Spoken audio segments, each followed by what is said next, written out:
Halo semuanya, bertemu lagi dengan Miss Sofi di video pembelajaran biologi kelas 11. Minggu lalu kalian sudah mempelajari mengenai sistem pertahanan tubuh bagian pertama. Kali ini kita masuk ke sistem pertahanan tubuh bagian kedua. Di mana di video pembelajaran sebelumnya kita sudah membahas mengenai respon imun non-spesifik dan spesifik dan berbagai macam jenis antibodi atau imunoglobulin. Kali ini kita akan mempelajari mengenai cara tubuh untuk mendapatkan kekebalan, kemudian vaksinasi, dan gangguan atau kelainan pada sistem pertahanan tubuh. Berikut penjelasannya.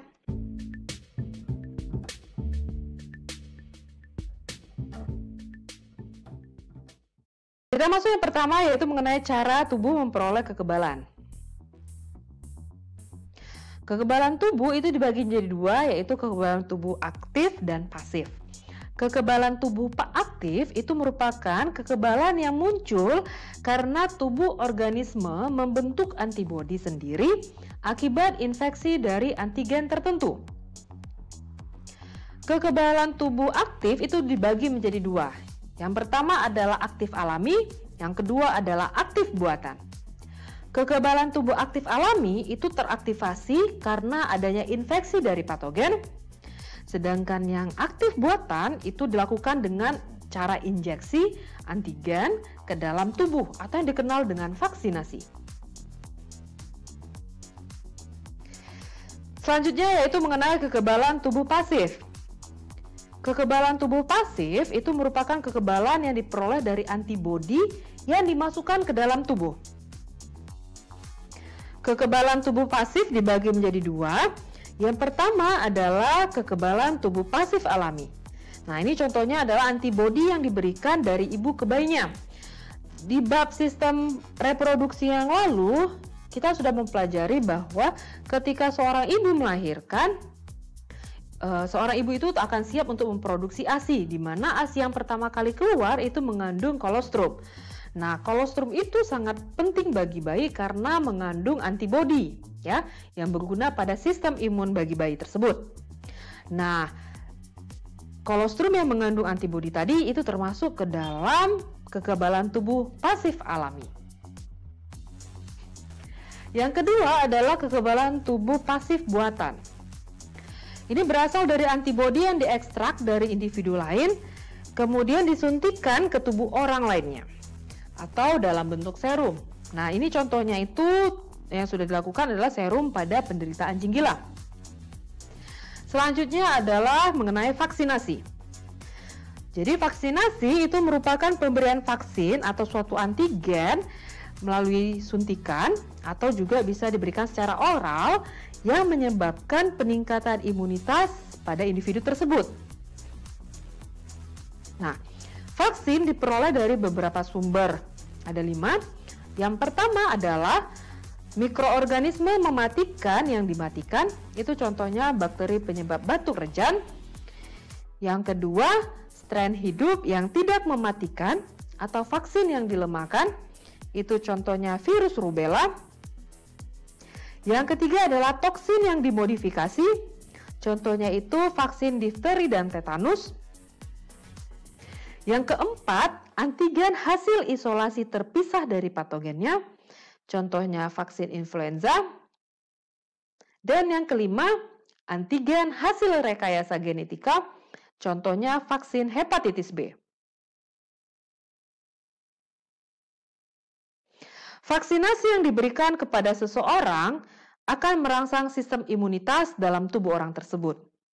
Imunitas atau kekebalan yang timbul itu bertahan cukup lama untuk melindungi orang tersebut terhadap infeksi patogen yang sama dengan antigen di dalam vaksin yang diberikan kepada mereka.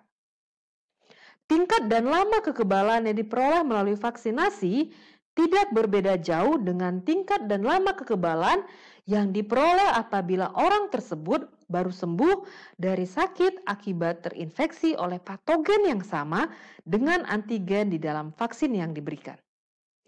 Nah, untuk lebih jelas bagaimana vaksin dibuat atau apa macam-macam dari vaksin, kalian bisa lihat pada video berikut ini.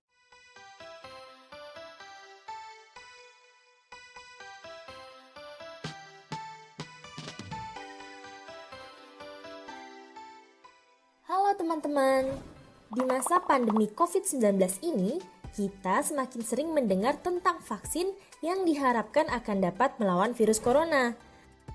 Tapi bagaimana sih kerja vaksin dalam tubuh kita?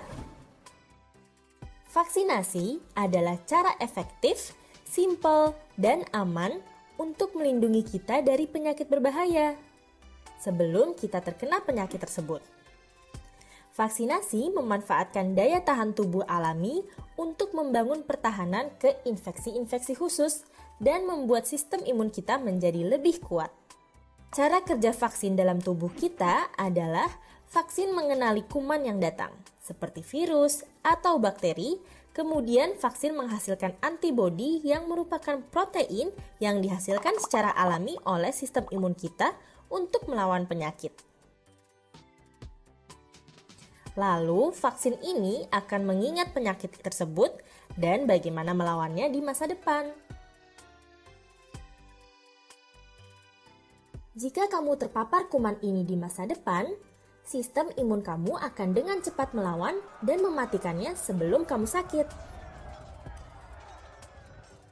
Nah, hebatnya, karena vaksin hanya mengandung bentuk kuman yang telah mati atau dilemahkan, seperti virus atau bakteri, mereka tidak menyebabkan penyakit atau memberi resiko komplikasi pada dirimu. Sistem imun tubuh kita itu dirancang untuk mengingat. Ketika kita telah diberi vaksinasi, biasanya kita terlindungi dari penyakit tertentu selama bertahun-tahun, bahkan seumur hidup. Inilah yang membuat vaksin itu efektif. Vaksin dapat mencegah kita terkena penyakit tertentu. Kenapa vaksinasi itu penting? Karena ketika kita divaksinasi, kita tidak hanya melindungi diri kita sendiri, tetapi juga melindungi orang-orang di sekitar kita. Ketika orang sudah mendapatkan vaksinasi, resiko mereka terkena infeksi penyakit itu menjadi berkurang, sehingga mereka juga memiliki kemungkinan kecil untuk menularkan penyakit itu kepada orang lain. Jadi, vaksin memiliki peran penting dalam menjaga kesehatan kita semua ya. Sampai ketemu di video lainnya dan terima kasih. Selanjutnya kita akan membahas mengenai kegagalan atau gangguan pada sistem pertahanan tubuh. Yang pertama adalah imunodefisiensi.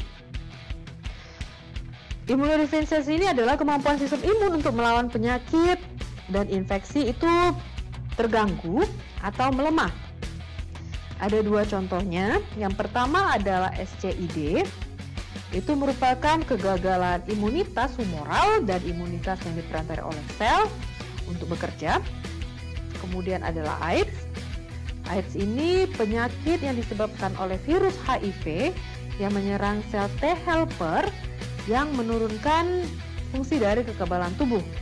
Ya. Jadi pada penderita AIDS ini sangat rentan terkena penyakit. Yang kedua adalah penyakit autoimun.